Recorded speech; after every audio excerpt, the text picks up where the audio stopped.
Quel est le bilan de l'année 2012 pour l'UDC? Je crois que d'une manière générale, on peut tirer un bilan positif. Tout d'abord, aujourd'hui, on vient d'aboutir avec notre initiative sur le renvoi effectif des criminels étrangers. Nous avons récolté 150 000 signatures en très peu de temps.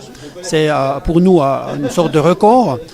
Il y a aussi le fait que dans les différents cantons, nous avons eu des élections cantonales, communales, et puis les résultats de l'UDC sont bons par rapport aux pronostics. Et je crois que de ce côté-là, on peut se satisfaire de cette situation. Et surtout, on a beaucoup travaillé à la réorganisation du parti en vue des échéances à venir. 2013, qu'est-ce que l'UDC attend? Quelles sont les affaires politiques les plus importantes pour l'UDC? Alors je crois qu'il y a plusieurs directions. Tout d'abord au niveau de nos initiatives. On a déposé dans le courant de l'année passée l'initiative sur la famille ainsi que l'initiative de l'élection du Conseil fédéral par le peuple. Ces deux initiatives sont portées par notre parti et puis probablement que nous allons voter sur ces deux initiatives en 2013. Donc pour nous il sera important d'être en campagne et puis si possible de gagner finalement devant le peuple et les cantons avec nos deux initiatives. À côté de cela, il y aura aussi des élections cantonales, notamment à Neuchâtel, à Genève, ainsi qu'au Valais. Et je crois que là, de ce côté-là, il est important que le parti en Suisse romande poursuive sa croissance. Donc nous mettons beaucoup de poids dans ces trois élections cantonales. On voit encore effectivement que 2013 sera une année charnière, puisqu'on sera déjà en préparation pour les élections fédérales de 2015.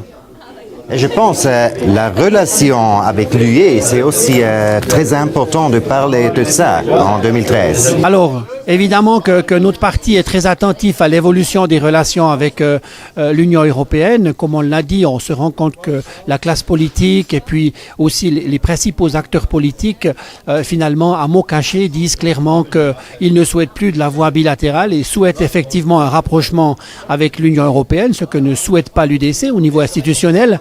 Et là, il est important de rester vigilant. Je pense que notre parti doit réfléchir à pouvoir renforcer finalement la liberté et l'indépendance de la Suisse et probablement qu'en 2013, cela sera une année charnière pour l'UDC.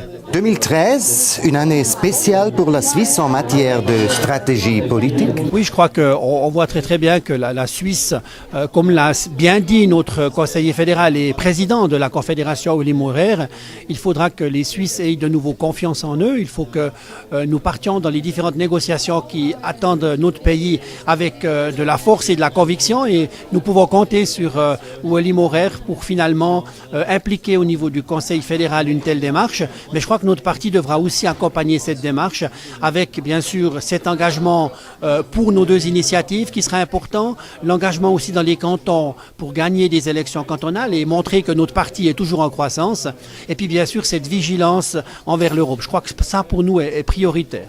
Et puis en fait j'aimerais conclure en souhaitant finalement à nos membres et sympathisants, aux amis de l'UDC de bonnes fêtes de fin d'année et surtout une bonne année 2013. Merci.